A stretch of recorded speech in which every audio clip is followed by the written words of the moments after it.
21ാவது ശ്ലോകം. ബുദ്ധിമന്തോ ദുരാദർശ സർവേ ശാസ്ത്ര വിശാരദ മന്ത്രകലു പ്രകർത്തവ്യ സുഗുപ്ത കാര്യസിദ്ധയേ. നിങ്ങൾ എല്ലാരും புத்தி இருக்கிறவாளாக்கும், அதே மாதிரி சாஸ்திர பண்டிதர்களா இருக்கேள், அதே மாதிரி தோக்கறதுக்கு ரெடி இல்லாம இருக்கேள். காரிய சித்திக்காயிட்டு என்னவாக்கம் செய்யணும் அப்படிங்கிறது நீங்கள் நன்னா ரகசியமாயிட்டு சீக்கிரமா யோசனை பண்ணுங்கோ, എന്നിട്ട് என்கிட்ட சொல்லுங்கோ. 22ാவது ശ്ലോകം. മന്ത്രമൂലം സ്മൃതം രാജ്യം യദി സ്യാത് സുരക്ഷിത മന്ത്രിഭിശ്ച സദാചാരൈർവിധേയ സർവദാ ബുധേ.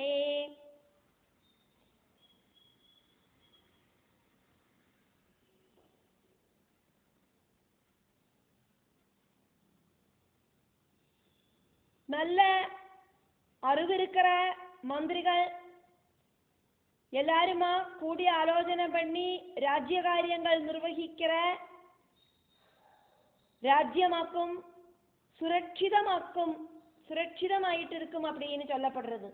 அதனால இந்த ராஜ்யத்தை காப்பாத்துறதுக்கு மந்திரிகளுக்கு இம்பார்ட்டண்டான பார்ட்டாக்கும் இருக்கு. அதனாலயாக்கும் மந்திரிகள் கிட்ட நான் இதெல்லாம் யோசனை பண்றதுக்கு சொன்னேன். 23ാவது ശ്ലോകം.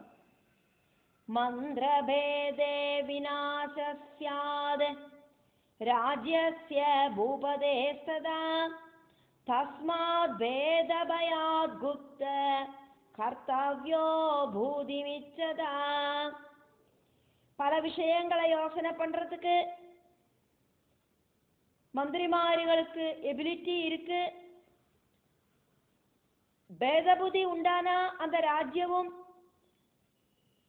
அதே மாதிரியே நாசமடையும். அதனால ஐஸ்வர்யம் ஆசைப்படுற ஒருத்தன் பேதபுதி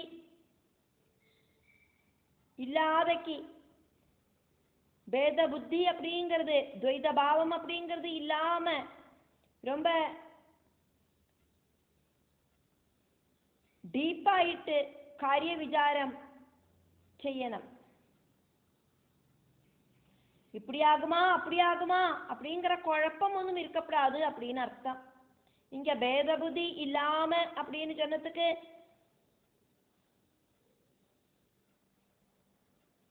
பரமாத்ம தத்துவத்தை தெரிஞ்சுக்கிற ஞானம் அப்படின்னு அர்த்தம் கிடையாது. இதுல சொன்ன அர்த்தம் அப்படின்னு பார்த்தானாக்கா திருடமான ஒரு புத்தி வேணும். திருடமான ஒரு புத்தி இருந்தாதான் எந்த ஒரு விஷயமும் கரெக்டா நடக்கும். இப்படி செஞ்சிருக்கலாமோ அப்படி செஞ்சிருக்கலாமோ அப்படின்னு ஒரு குழப்பம் உண்டாக கூடாது. அதனால ரொம்ப சீக்ரெட் ஆயிட்டு டீப் ஆயிட்டு சிந்தனை பண்ணணும். 24வது ஸ்லோகம். ததத்ர மந்திரிபிர்வாஜ்யம் வஜனம் ஹேதுமத்ஹிதம் காலதேசானுசாரேன விஜின்த்ய நீதி நிர்ணயம். அதனால காலവും ദേശവും അനുസരിച്ച് നീതി നിർണയിച്ച് யுக்திபூர்வம் எதாக்குமோ சூட்டபிள் அதை மந்திரிகளான நீங்கள் எனக்கு சொல்லி தாருங்கோ அப்படின்னு இங்க மகிஷன் மந்திரிகள் கிட்ட சொல்றதையாக்கும் பார்த்தோம். எந்த ஒரு குழப்பமும் இருக்கக்கூடாது, எனக்கு கிளியராயிட்டு இருக்கணும் உங்களோட அந்த ரிசல்ட் எனக்கு. 25வது ஸ்லோகம். யாயோஷாத்ர சமாயாதா பிரபலா தேவ நிர்மிதா ஏகாகினி நிராலம்பா காரணம் தத்விஜிந்த்யதா. இங்க வந்திருக்கிற இந்த ஸ்திரீ தேவர்களோடு சக்தி பாவமான சிருஷ்டியாக்கும். ஆரும் துணையில்லாதக்கு தன்னந்தனியா வந்து நிற்கிறா. அதுக்கு என்ன ஆக்கும் காரணம் அப்படின்னு எல்லாருமா சேர்ந்து யோசனை பண்ணுங்கோ. 26வது ஸ்லோகம். யுத்தம் பிரார்த்தயதே பாலா கிமாச்சர்யமதப்பரம் ஸ்ரேயோத்ர விபரீதம் வா கோவேத்தி புவனத்ரயே. சின்ன ஒரு பெண்ணு பாலிகை யுத்தம் செய்யறதுக்கு நம்மளை கூப்பிடுறா. இதை விட ஆச்சரியம் வேற என்ன வாக்கம் இருக்கு? இதனால ஸ்ரேயஸாக்குமா நாசமாக்குமா நமக்கெல்லாம் பவிக்க போறது? இந்த பிரபஞ்சத்துல இருக்கிற ஆருக்காதும் இதை பத்தின ஏதாவது ஒரு நாலேஜ் தெரியுமா? நான் சொல்லுங்களேன். 27வது ஸ்லோகம். ந பஹூனாம் ஜயோப்ஸ்யஸ்தி நைகஸ்ய ஜ பராஜயா தெய்வாதீனௌ சதாத்ஞேயௌ யுத்தே ஜய பராஜயோ. நிறைய பேர் இருக்கா அப்படின்னாலும் ஜெயிச்சுக்கணும்னு ஒன்றும் இல்லை. நம்ம ஒருத்தர் மட்டும்தான் அவள் அங்க இருக்கா அப்படின்னாலும் அவள் அங்க தோத்துக்கணும்னும் இல்லை. யுத்தத்துல ஜெய அபராஜங்கள் எல்லாம் ஜெயமும் பராஜயமும் எல்லாம் எப்பவும் தெய்வாதீனத்தை ஆசிரயிச்சுட்டாக்கும் இருக்கு, அதிர்ஷ்டத்தை ஆசிரயிச்சுட்டாக்கும் இருக்கு. 28வது ஸ்லோகம். உபாயவாதின பிராஹுர் தெய்வம் கிம் கேன வீட்சிதம் அதிருஷ்டமிதி யன்னாம பிரபதந்தி மனீஷினா. யுக்திவாதிகள் சொல்லுவா, என்னத்த தெய்வாதீனம், ஆரி பார்த்திருக்காத அப்படின்னு எல்லாம். புத்தி இருக்கிறவா அப்படி சொல்ல மாட்டா. அதிருஷ்டம் அப்படின்னாக்கும் அத சொல்லுவா. 29வது ஸ்லோகம். ததஸ்த்வேபி பிரமாணம் கிம் காதராஷாவலம்பனம் ந சமர்த்த ஜனானாம் ஹி தெய்வம் குத்ராபிலட்சியதே. தெய்வாதீனத்துக்கு என்ன வாக்கும்? ஒரு எவிடன்ஸ். அது பீருக்களோடு அபயஸ்தானமாக்கும், பயந்தாங்கொழிகளோடு ஸ்தானமாக்கும். அது சமர்த்தன் தெய்வாதீனத்தை எங்கேயும் பார்த்துட்டில்ல, யுக்திபூர்வமாக்கும் சிந்தனை பண்ணுவேன் இப்படின்னு எல்லாம் மகிஷன் பேசின்னு இருக்கேன். 30வது ஸ்லோகம். உத்யமோ தெய்வமேதௌஹி சூரகாதரயோர்மதம் விஜிந்த்யாத்யதியா சர்வம் கர்த்தவ்யம் காரியமாதராது. வீரசூர பராக்கிரமர்கள் பிரயத்னத்தையும் பயந்தாங்கொழிகள் தெய்வாதீனத்தையும் பிரமாணமாக்கறா. அதனால இப்போ நல்ல போல யோசனை பண்ணி காரியங்களை தீர்மானப்படுத்தணும் அப்படின்னு மகிஷன் இங்க மந்திரிகள் கிட்ட சொன்னார். வியாச ஓவாஜா, வியாச பகவான் அதுக்கப்புறம் அங்க என்ன நடந்தது அப்படிங்கிறத ஜனமேஜயனுக்கு சொல்லறார். 31வது ஸ்லோகம்.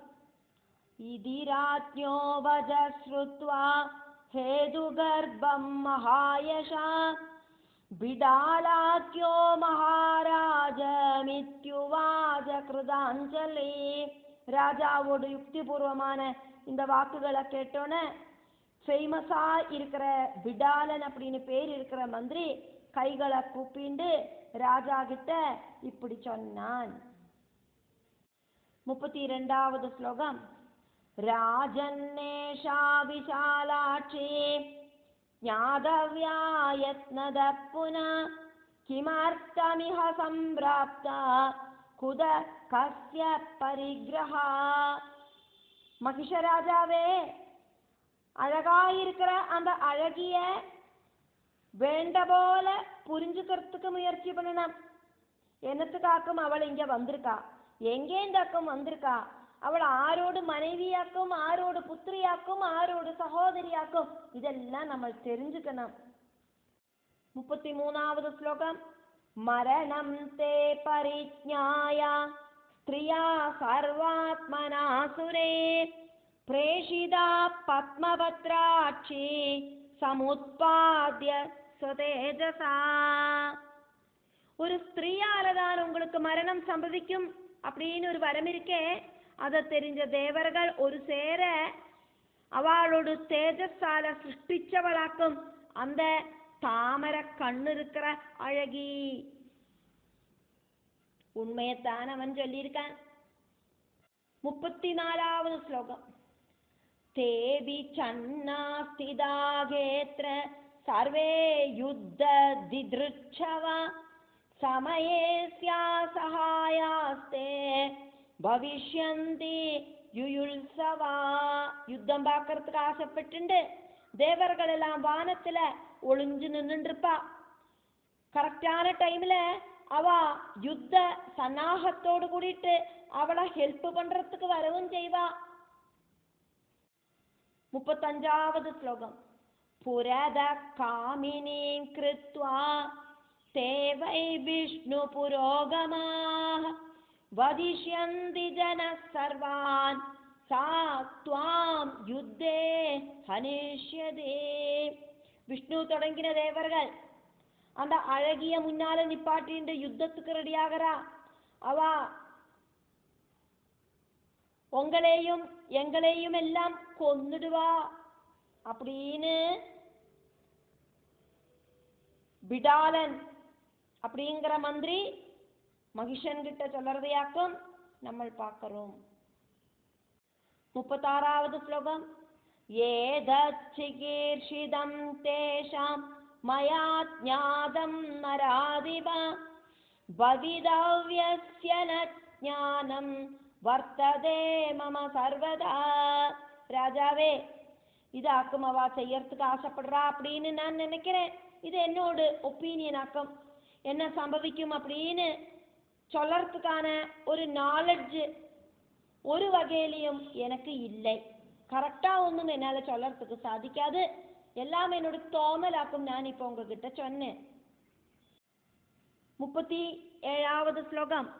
யோதவ்யம் ந தயாத்யேதி நாஹம் வக்தும் க்ஷம பிரபோ பிரமாணம் த்வம் மகாராஜா காரியேத்ர தேவநிர்மிதே. பிரபோ, நீங்கள் இப்போ அவகிட்ட யுத்தம் செய்யக்கூடாது அப்படின்னு சொல்லறதுக்கும் எனக்கு ஆகாது. இந்த விஷயத்துல நீங்கள் தான் தீர்மானம் எடுக்கணும். தேவர்கள்கிட்ட எப்படி நடந்துக்கணும் அப்படிங்கிறத தீர்மானம் எடுக்கிறதுக்கான அந்த ஒரு தகுதி அசுரராஜாவான உங்களுக்கு மட்டும்தான் இப்போது உள்ளது. 38வது ஸ்லோகம். त्वदर्थे स्माभिरनिशं मर्तव्यं कार्य गौरवाद विहर्तव्यं त्वया सार्धमेष धर्मोनुजीविनां. कार्य गौरवம் அனுசரித்து உங்களுக்காக உயிரை களையறதுக்கும் அதே மாதிரி உங்க கூட அவாகிட்ட சண்டை போடுறதுக்கும் ரெடியா இருக்க வேண்டினது உங்களோட சேவகர்களான எங்களோட தர்மமாக்கும். நீங்க என்ன முடிவெடுத்தாலும் உங்க கூட சப்போர்ட் ஆயிட்டு நாங்கள் இருப்போம். அது எங்களோட தர்மமாக்கும். 39வது ஸ்லோகம். விஜாரோத்ர மகானஸ்தி யதேகா காமினீ நிருபா யுத்தம் பிரார்த்தயதே ஸ்மாபி ச சைன்யைர் பலதர்ப்பிதை. ராஜாவே, மகிஷ ராஜாவே, அசுர ராஜாவே, ஒரு அழகான பொண்ணு தன்னந்தனியா நின்னுண்டு அதிசக்தமாயிருக்கிற படகளோடு கூடி இருக்கிற நம்மளை யுத்தத்துக்கு கூப்பிடுறா அப்படின்னாக்கா அது ரொம்ப ரொம்ப யோசனை பண்ண வேண்டிய விஷயமாக்கும்.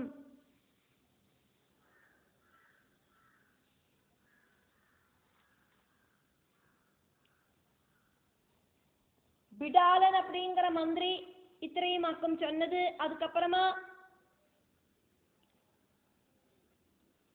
துர்முகன் அப்படிங்கிற மந்திரி சொல்லறதாக்கும் அடுத்த ஸ்லோகங்கள். அதனால துர்முக உவாஜா. 40வது ஸ்லோகம். ராஜன் யுத்தே ஜயம் நோத்ய பவிதா வேத்ம்யஹம் கில பலாயனம் ந கர்த்தவ்யம் யசோஹானிகரம் நிருணாம். ராஜாவே, யுத்தத்துல நம்ம இப்போ ஜெயிப்போம் அப்படின்னு தான் என்னோட நினைப்பு. நம்மள இன்னும் ஓடி போக வேண்டாம். அது நம்மளோடு அந்த ஒரு புகழுக்கு கெடுதலாக்கும். அசுரர்கள் எல்லாம் ஒரு சின்ன பாலிகையை பார்த்து பயந்து ஓடி போனா அப்படின்னு இந்த உலகமே பேசும். அதனால நம்ம தைரியமா அவ கூட யுத்தம் பண்ணலாம்